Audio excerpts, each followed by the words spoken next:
Hello, everybody, and welcome back to the All British Motocross Podcast from Dirt Hub, part two in 2 days. Can you believe the preview of the 2025 Motul British Motocross Championship starting this weekend, of course, at Hawkstone Park? We've already done the previews and predictions for MX2 and the 125cc class, and that is out in a podcast already. If you haven't heard that, then no spoilers. We won't mention that one at all, but please hook into that one if you haven't already. And looking forward to this one with myself, Ben Rumbold, and of course, Dirt Hub boss Paul Ooten. Looking forward to being on the commentary box myself this weekend at Hawkstone Park. And I can't wait to see if my predictions come true and to get the abuse for even making them. So, Paul, yourself, looking forward to this one. MX1, this is the big boys class in it. There's no hiding from here. No, that's it. Anybody who would think we haven't got anything better to do, mate. 2 pods in a week. I have plenty to do. And you can read it all in a particular magazine. Fair play. I will read that. Not all. I will read that as well because it is a good magazine. So MX1. MX2 not quite as clear cut as what we both believe, I think, MX1 to be. Obviously, we've got predictions to come a little bit later. Before we do that, right, before we go into predictions, I'm just going to say this. I did look at last year's. It is the revelation. I did look at last year's predictions because we sort of do this and then we don't actually revisit what we put. And last year, I've got last year's graphic up here. You've got a graphic? Good Lord. I've got a graphic from last year's predictions. Okay, and we both had Conrad Mewse to win the title. Surprise, surprise. Obviously, we didn't know at that point in time that Jeffrey Herlings was going to do the full series. So, unfortunately, we didn't quite get that right. Obviously, we both had Josh Gilbert come in second. Obviously, we didn't know Jeffrey Herlings. But the other riders we had in there, you had Tom Grimshaw, Tristan Purdon, James Carpenter. I had Tristan Purdon, Bar Grimshaw. So, MX1, based on 3 points for a correct answer, 1 point for getting the rider in the top 5 who did finish in the top 5. We have 3-3 last year in MX1. Is that we were dead even? Dead even, 3 points each. Incredible. And it was all because Conrad Mewse, Josh Gilbert, Tristan Purdon were in the top 5, and we had them both. MX2 though, disappointingly for me, you did win 7-5. We both got Casbolt right, but I had Tommy Searle in 4th and you had him in 2nd, so you had the top 2 correct. We both had Joel Rizzi in there. I had Joel in 2nd. We both had Charlie Heyman in there, who wasn't in there. Obviously, Taylor Hamill had 3rd, who got injured, and Joe Brooks, you had 5th. But we had the same 3 riders, but you actually got Tommy in the right spot, so you won 7-5 MX2. So basically, I need to get my ass in gear and get redemption. Well, the predictions we made yesterday were just about the races, though, weren't they? They weren't about the championship, were they? Championship. Oh, right. Oh, okay. You're not going to say you're going to change it now, are you? I thought the predictions yesterday were for Hawkstone only. Okay, right. So these championship predictions now. I thought they were going round by round. Always championship. These podcasts are wonderfully planned out, ladies and gentlemen. Always championship. But MX1, you know what? You know, going straight into title contenders, there's only one really, isn't it? Obviously, we both put him last year. Crendon, True 7 Honda, Conrad Mewse. Like, as we said, I really don't think Conrad, he does get a lot of credit, but I don't think people really gave him enough credit for last year in my book, especially the Nations. His rides at the Motocross of Nations were outstanding, and I don't think he gets enough credit for it. Really good interview by Edward Heather, who's been doing some great stuff for us with Conrad at the NPC, where we went 1-1. In one race, he won by about 50 seconds. One race, it was 30 seconds. But based on what he said in the interview, he actually came in and swapped goggles to test out because he's testing for this weekend. Now, to have the luxury to be able to test your goggles in a race, you know what, that is some doing. And he said that basically, when he was asked about managing a lead, he basically said he just uses it. It's just practice laps. He's just trying to match his times. He's racing himself essentially, so he's not backing off at all. There's no sort of race management. He is always on it. He's always pushing forward, which is why I think, there's no looking back. There's no managing the lead. There's no sort of keeping it to 10 seconds or anything. He's always racing himself. But, I always thought, and obviously you race, Ben, is that when you're racing, you make less mistakes because you're sharp. It's when you sort of ease off a little bit that you make mistakes and, little errors creep in. I don't know what you think about that, but I think that's probably what keeps him sharp and like I said, just racking up constantly good laps.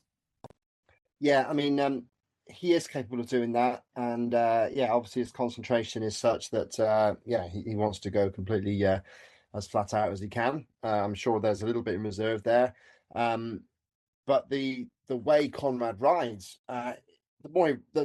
the more relaxed he is, the better he is, and this is why the speed doesn't translate as much when he goes overseas. He's not as relaxed in that environment. He's not as comfortable, and therefore, you know, a smooth rider, when the shoulders are down and there's very little tension in the body, that's when that rider excels. When they're uptight, the shoulders are up, the arms don't move the same way, the body doesn't move the same way, you don't flow, and that's where the speed just disappears. Some riders are hustlers. Some people just crank the throttle and just wrestle the bike around and aren't affected by how uptight or nervous they are, as much as a smooth rider like Conrad is, and that is the big difference between Conrad on home soil and Conrad overseas. Now, will overseas extend to when he goes over to America, where nobody knows him, apart from maybe Jason Thomas after commentating at the Nations on him? But very few people will know him. I mean, if he pops up in practice third behind Sexton and Roxon or Lawrence, I would not be surprised. He's got that sort of ability. And the problem is that at the moment in the British Isles, there are very few riders that have that ability. I would say nobody has that sort of ability on the sort of level that Conrad can push to. This is a youth champion who, was in line to get up to factory KTM team. That path was in front of him.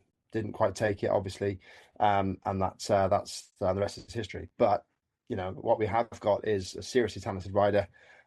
Yes, his ride at the Nations was absolutely world class, absolutely brilliant, and that is the sort of ability that Conrad has at his disposal. It's unlocked at the British Championship. We see the best of Conrad at the British Championship, and especially, I believe, at Hawkston Park. I mean, like you said in the interview with Ed there, showing some sound that he's good and happy. So, yeah, Hawkston Park, I think, is going to be a very good day for Conrad, all being well. You never know. Motocross is motocross. Things happen. But yeah, he's going to be very tough to beat this weekend. Although I did hear a rumour that there might be a number one plate coming in. Oh, really?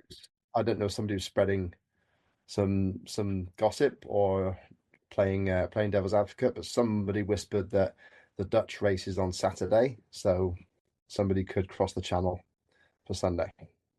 But please don't quote me on that. I've already put it out there. Yes, they don't quote. Yeah, it's on the podcast. This is a sheer rumor. This has not been confirmed. It's not been anybody. It's literally paddock gossip, and yeah. I'd like to know who this rumor come from, to be fair. Okay, well, I'm not going to reveal my sources because the guy can buy me a beer from time to time, and I quite like that arrangement. But yeah, no, he seemed fairly sure that it might happen, if that's possible. So yeah, who knows? But that has been said. I don't think it's true. I must be honest. I'll put very little stock in it. There are rumours that a certain Estonian might make a trip over, who's a veteran and multiple nations rider. and indeed might have a youth ride, might have a son in the racing on in the 125 class. So we might well Also see cryptic today, Ben. Bloody hell. we might well. I'll put a name in. We might well see Tanner Leoc at Hawkstone. That's the rumor that I've heard. But again, Okay. it's only a rumor. Any others? Any others while you're at it? That's all I've got. Sorry. Again, I'm not the source of this, although maybe I could get in trouble for spreading it. I don't know, but yeah, I have heard that could be possible. But I think the words from the camp is if Hurling shows up, then I think Conrad's going to be ready for him anyway. But yeah, You know what? I have to say, Hurlin's, coming back from injury. Conrad fighting fit, looking just awesome. Really, that's all you can say about it. I have to say, I'm gonna put it out there. I don't think Hurlins will have anything for Muse. If Muse makes decent starts, if he's there in the top 3 or 4, I really do think Muse beats him twice, to be honest, because Hurlins is obviously not at his best at the moment. But yeah. to be fair, Hurlins was pretty much at his best at some points of last year, and Conrad still took it to him. So I would still. I was going to say put money on. I don't know if I put. No, I would put money. I'd put money on Muse going 1-1 this weekend. To be honest, whoever's there. Yeah, Whoever. yeah. I mean, yeah, that's that I think is a bit of a given, but you never know. I mean, you've got some tough campaigners in there that will get stuck in. So if Conrad gets a bad start or has an issue, then yeah, there are riders there that will capitalise, and it's going to be intriguing to see how some of them slot into this paddock again. I mean, Adam Sterry in particular coming back to race in the UK for Chambers Racing. Also doing all the European Grand Prix, which now is a nice, long, chunky season right till the start of September. The MXGP series is in Europe all the way through. So it's quite simple for those guys to go, yeah, Europe, UK, Europe, UK. And this is Adam Sterry and Josh Gilbert in particular. John Adamson, I believe, will also do a similar thing when he's healthy enough. He kind of twisted a knee in Spain and ruled himself out to make sure that he's fit for Hawkstone. So, yeah, I believe that Adam and Josh can, if they can get in and amongst it with Conrad and mix it in and mess him up, then I believe there is a chance of a race there. But yeah, I mean, for sure, I believe the day will consist of lots of fun in both 125 and MX2. I don't think MX2 is as straightforward as we might think. And in MX1, you're just going to have to enjoy what Conrad can do on a bike because he is spectacular to watch. He is amazing to watch at times. He has got that X factor when he's on the bike, and yeah, we shall see if anybody can rise to the occasion with it. So talking about those two riders, Josh Gilbert, then with the Alexa MX team back on a Honda. Although they did tell me no Honda backing at all. They're a privateer team. They've just chosen to ride Hondas. We'll get that out there because they literally told me. Yeah. Their team no title is MX Racing. Yeah, no Honda team title. Yeah. So, but Josh has had his best years on Honda. Two GPs under his belt, and this is the thing that I always, I've said about it before. When a rider's got 2 GPs at their belt, I always think that they've pushed themselves to a certain speed level. And Conrad's been riding the Scottish and the MPC. He's not been pushed. Obviously, he pushes himself, as we discovered with that interview with Ed. But do you think what Josh and Adam Sterry have done is that going to give him just a little bit more of a race edge over Conrad this weekend? From the Spanish race, I would probably say no, because that's going to be no help at all around Hawkstone Park. The mud technique that they honed over there. I mean, that was a pretty special one. I've not seen a mudder like that anywhere, I think, for many years. But yeah, so I don't know if that would have helped them much at all. France, certainly. I mean, France was a fast track made faster by recent changes. And it was flat out and hard racing. And Adam held his own in there. He was in the points, looking good. Josh had some issues. He got wrapped up in this yard sale. There was like 2 or 3 bikes strewn across the track at one point, and Josh was one of them. So I hope that he's okay from that. I haven't heard anything from the team to say he's not, but yeah, I don't know. GP seem to do one of two things. He can either bring you on and make you sharper, like you said, or they could just beat the stuffing out of you, which is kind of what happened to Josh last year. So I think Josh has actually, well, he's certainly done better than last year because he hasn't gone to the hospital yet. But yeah, for sure, I think that Adam so far has come out the stronger of the two in the GPs, and we'll see how that translates to the Grand Prix. I really don't know. Conrad's such a, I don't want to say a weird one, but he's a unique case, should we say, where he's, like you say, he pushes himself. It doesn't really matter if he's only raced the Scottish Championship or a Nordpro Championship. You know you're going to get the best Conrad when you go to Hawkstone Park, opening round of the British Championship, the one he really wants. Yeah, you're going to get him at his best no matter what. And I don't see many others having anything for him. So, yeah, enjoy what he can do for spectators is what I would say. Yeah. So we've got sort of three riders there that, in terms of pedigree, are your top three. Yeah. On the fringes of that, I'd say Joel Rizzi, but Joel has not had the most straightforward off season. I don't know what happened to him at the NPC. I need to try and delve into that because the results weren't good. There was a few times it looked like he was showing towards the sharper end, but yeah, it didn't really come good. Bike looks unreal, I have to say. But obviously, he didn't ride Hawkston on the 450. It is a development ride for him. So there is obviously he's one of the first guys that are actually racing this Triumph 450. Obviously, we've seen the pedigree and how quick the 250 is, which has been getting results all over the world. But this 450 seems to be a different beast. And so far, yeah, the shakedown at the NPC certainly didn't reveal good results for Joel. So I don't know if maybe things aren't quite there yet, which is a shame because I think Joel would be certainly a podium contender if things go to plan. Or maybe they've just, were using the NPC to iron out those issues. So, maybe we will see Joel come into the four. Although, like I said, things haven't gone to plan because the Hawks International, Joel was pretty confident going into that he was going to get a podium or more, and that didn't go to plan. So, yeah, I think after last year was a good year for him. The year before was horrific, whatever way you look at it, from team changes and all sorts. So, yeah, a rider I think that does need a good year is Joel. But so far, a little bit concerning. Yeah, I mean, like you say, Hawkston, he decided to ride the 250, which always brings a few alarm bells if he's supposed to ride a different bike just a month or so on from that. But he has had a month of development on that bike. The Triumph made its first appearance in the 450 class in MXGP in France under the guide under the why am I even struggling with that word? Under the handlebars. What am I doing? What am I doing? Right. The rider was Tom Guillon. I tried to be smart there and messed it right up. Yeah, Tom Guillon rode it, and that was his first MXGP. This is a rider that's come up from EMX, then MX2, and had his first ride in MXGP on the Triumph. Didn't ride it in Spain. He was entered, but didn't ride it, probably because he didn't have the spares. Same reason as Guillon didn't ride in Spain.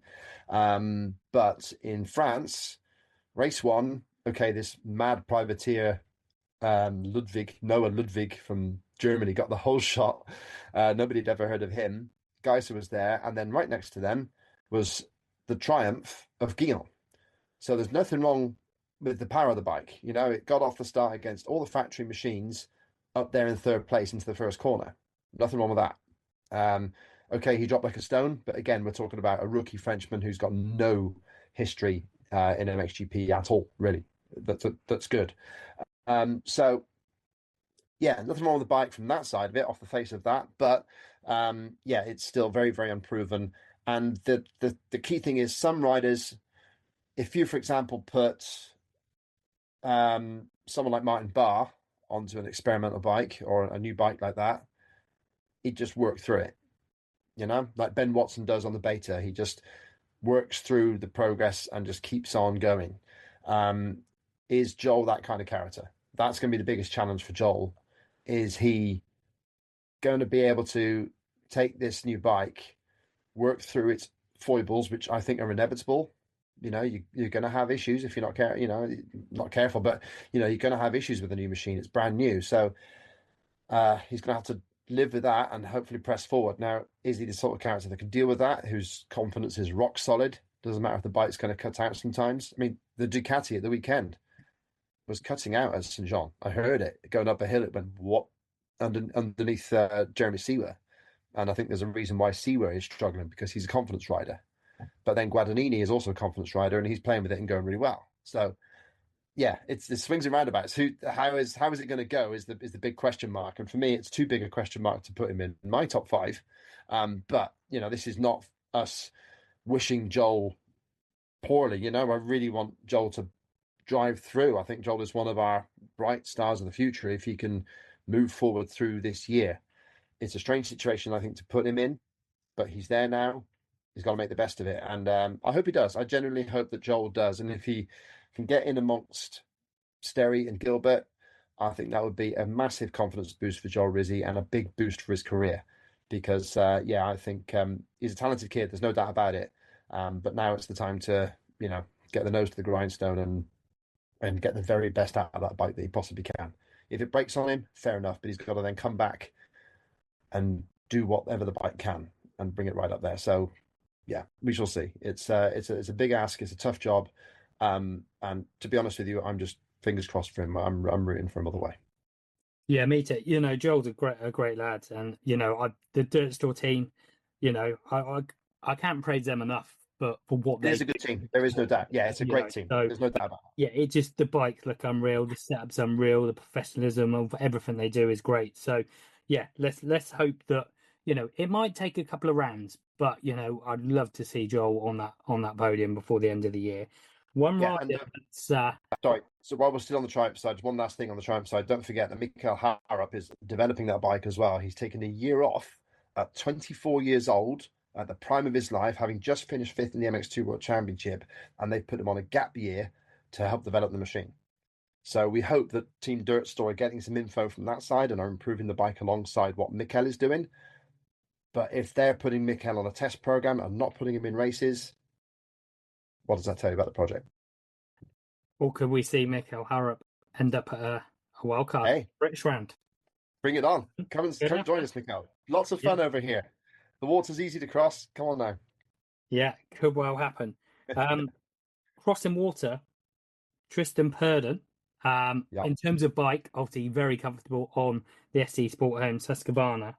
Already had a good start to the season, was fourth last year.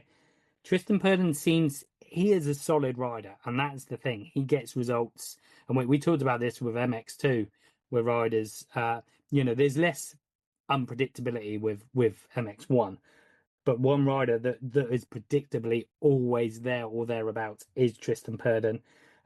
Good results already in the Scottish, then 2 seconds to Conrad. I'm just having a look at the NPC.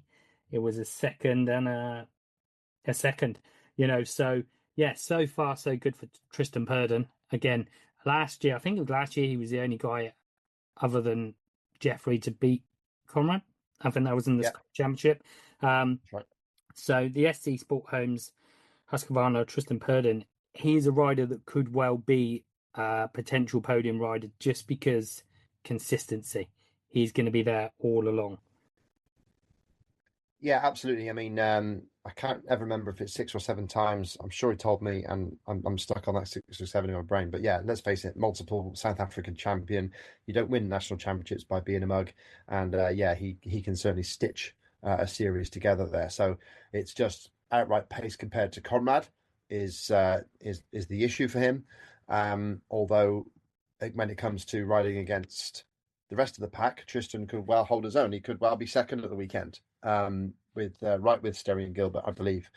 He's certainly got that sort of chance. So yeah, Tristan Purdon, and he's strong and fit. There's no issues from that side.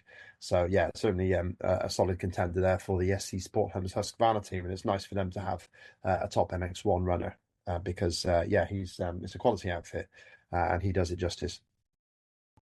Cool. And another rider that showed well so far early doors is Jamie Carpenter on the Crendon True 7 Honda.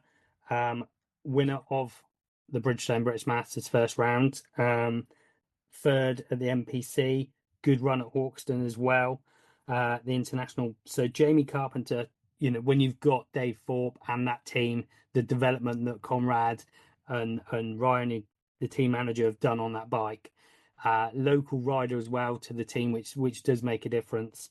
Jamie comes into this pretty happy, like in the most comfortable. Let's be fair, he's another rider like we talked about Joel the previous year.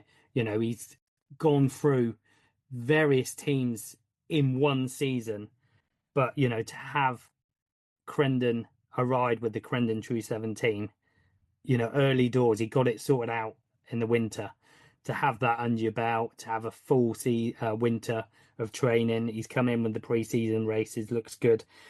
I can't see him having the pace to match Josh Gilbert or Sterry, but when we're looking at the outside picture of the sort of the 4th to 10th, there's quite a lot of riders within that, and I see him towards the sharp end of that battle. Yeah, I mean, second to Conrad Muse in the 2022 MX2 Championship, and he's and won the MX Nationals that season. So Jamie is a solid campaigner if he can stay uninjured. Last couple of years he's gone from blue to the green and now to the red. But both of the last 2 years were ruined by injury for him. A good winter is going to help his comfort with the machine. And the early results are promising. Like you say, winning at the Bridgestone, third behind Conrad and Tristan in the NPC. So Jamie for sure is an absolute solid professional British Championship level rider, and a top 5 on any given weekend is possible for him. He's the sort that will be there if someone makes a mistake. He will always be there, and like I say, providing he doesn't get injured, then he will always be there. So I think Jamie's got a good season ahead of him if he can just stay clear of the dreaded crashes. And I think that on that bike, that team is a good fit. That DT is going to get the best Honda that they can send to the UK. So I think that's an absolutely brilliant ride for him, and I think he's going to make the most of it. I really do. I think he's going to be right there, especially if there's an issue for Conrad, he will back him up very well, or even get results if Conrad has a bad day. Yeah, for sure. And looking through this list, this is where I think it gets tight. So 2 riders I just mentioned that aren't on the list for Hawkston, that are on the injury list, but could well push up on the fringes of this lot is Tom Grimshaw and Taylor Hamill. Trainer Tom. Have you just read a message here? You're laughing. I've had a message. He's on holiday this weekend. I think he's just going to forget the Hawkston's even happening. He's just going overseas. That's it. He's going to a beach somewhere. But there is a PS. Give me a shout out so people still remember me. Fair play. I then think so. Yeah, Tom, when he is back, and Taylor, I think they are riders that are going to be on the fringes as well. Taylor on a 450 on a good day is a rider that could mix it. I'd probably see him similar level to Joel Rizzi really on that respect on a good day. So those riders, but then who else do you see in the top 10 out of this rider list here, Ben? Yeah, so you've got it's a real boiling point for that sort of top 5 sort of area. I mean, if you're going down, let's go down through the numbers list for people I think might well have a chance to get in the top 5 all year.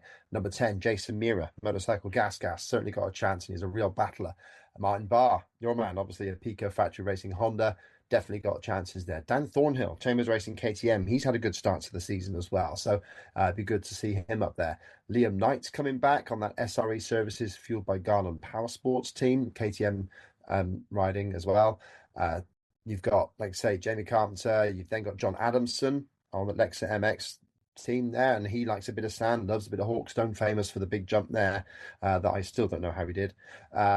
Charlie Cole on the Phoenix Tools Fantic Racing machine, the Phoenix Tools team now picking up Fantic from Kawasaki, so it'd be good to see how they go. The wild card from France, Matteo Mio on the SAS TPC KTM team. And of course, Sam Nunn on the John Banks Honda is a great bit of a great competitor, and he has some good scraps down the eastern centre, stays sharp between national championship rides. And yeah, Sam could be a real threat, especially on those eastern centre races like Blackshall and Ning. I expect Sam Nunn to be right up there, at least at those races. But leaving it right to the bottom of the numbers list, and this is who I think is going to be up there to defend his fifth in last year's series. I'm going to go for the good old solid privateer, DK Off-Road, powered by Bike Sport Newcastle, Honda rider, Brad Todd. Scottish champion, Bosch. Scottish champion. Not had the greatest start to the year. One rider he didn't say was Jason Mirror. Jason Mirror actually won a race. Did. I said him first. Did you? All right, I let you off. Yeah. All right, I didn't hear. You were looking up your facts. I can see you were looking at my facts, but Jason Mirror, he had won a race at the British Masters. He is definitely in there. Yeah, he's getting better and better. He's progressing as the years are going on. So yeah, I expect Jason to be. I think he could well be right up there. It's a hard pick to not have him in my top five, but he does crash a bit, so I'm not sure. But yeah, Jason is a determined character for sure.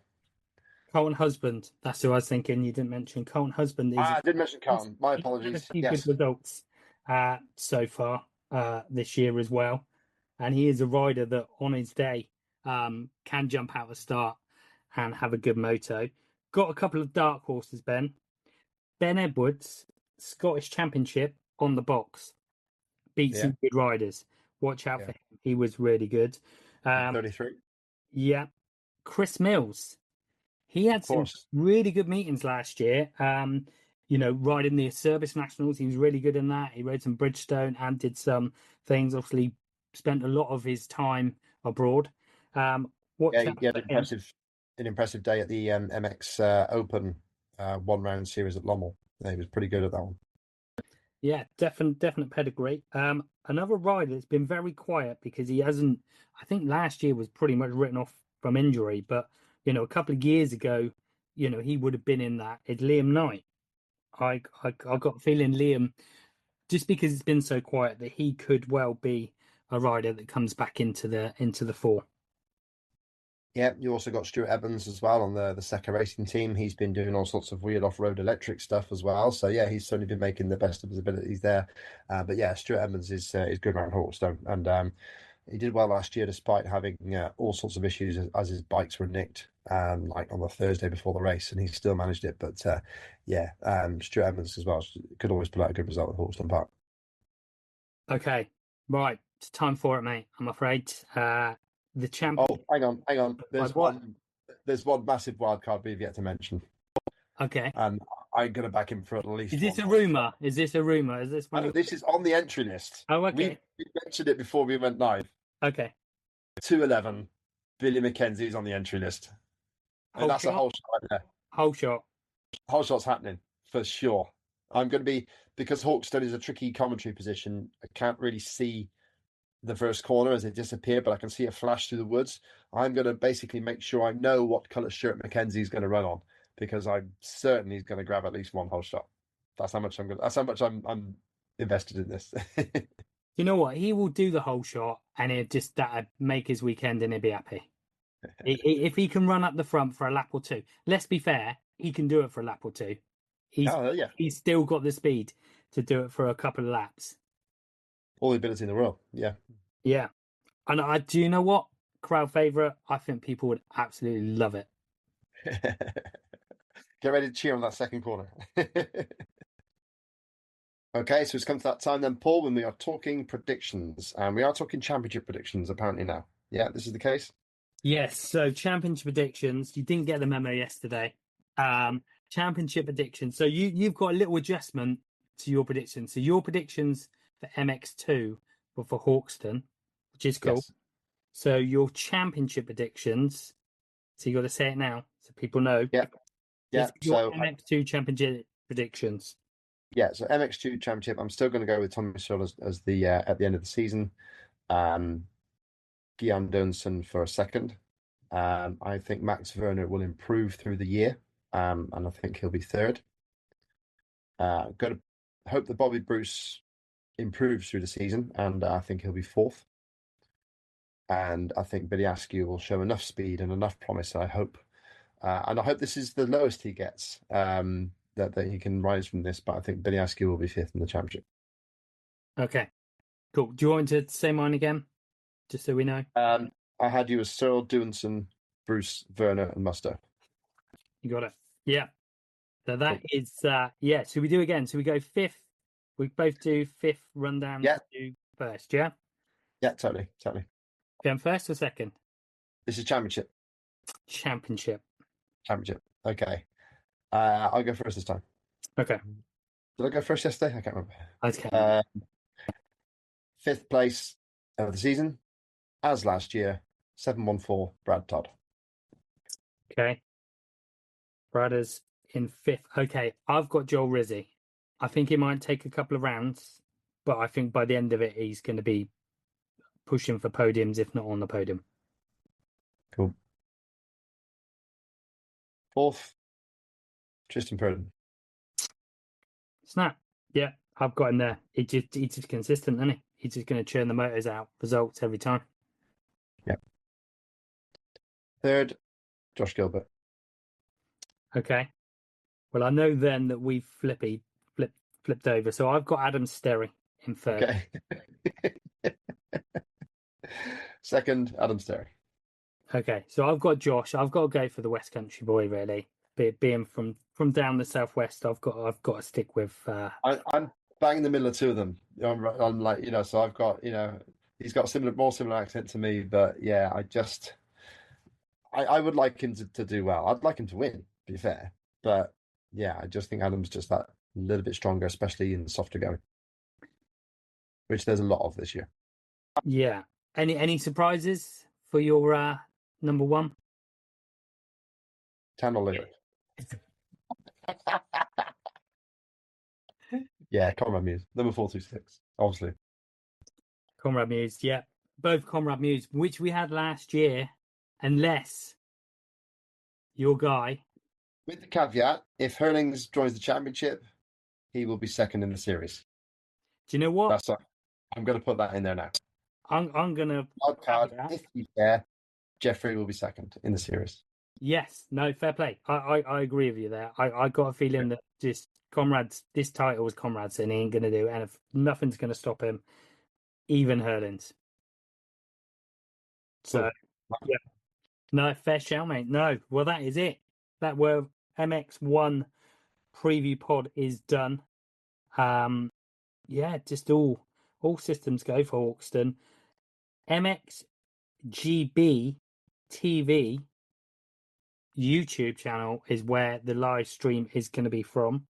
So yes. If you can't get there in person, that is where you can watch the live stream.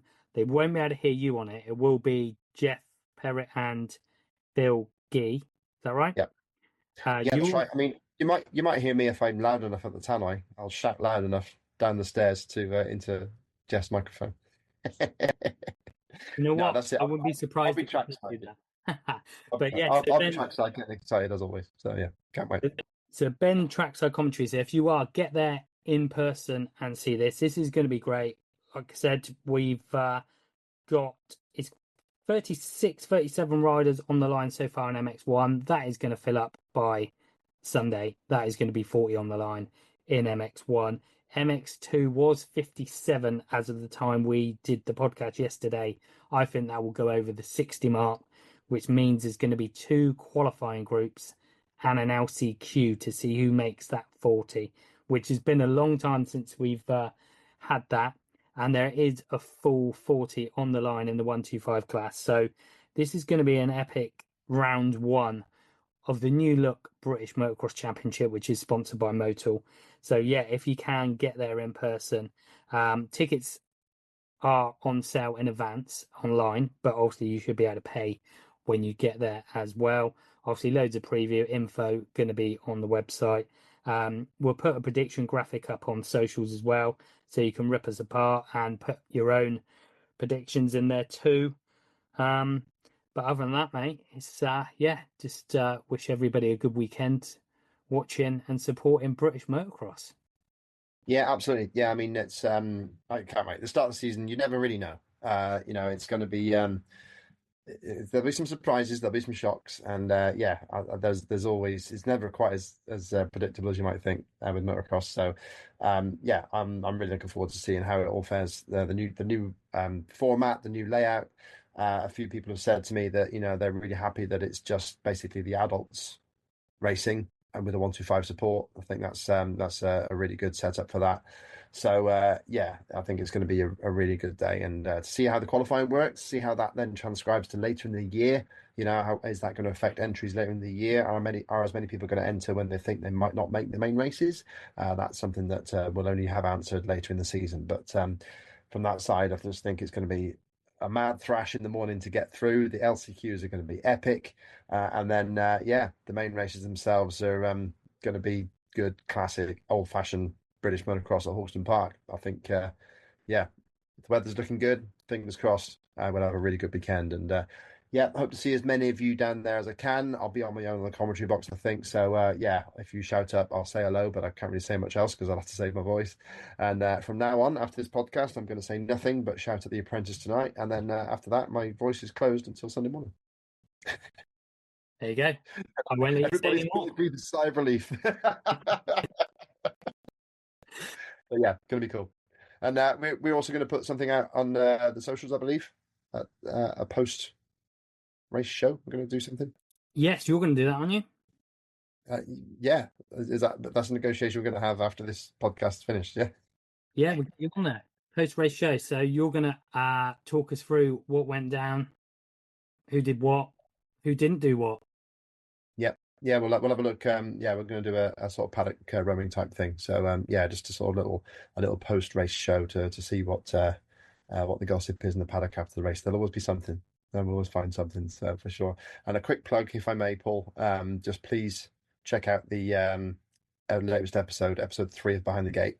It's a new crew. It's our best yet with Joe from Too Much Sauce, and the piece he did on the 50 Grand Prix wins actually had me emotional when I saw what he delivered from what I asked him to deliver was spot on. So yeah, please check that out, especially old school fans. You'll see some lovely old footage. Cool. Fair play. Right. Okay. Onwards. Rest your voice. No one else has to rest their voice. You can be as loud as you want. But yeah, we will see you all at Hawkston. And yeah, let's go racing. Absolutely. Have a great one, everybody. Thank you so much for listening to the All British Motocross Podcast from Dirt Hub, from Paul and myself. We'll see you out there. Enjoy your weekend.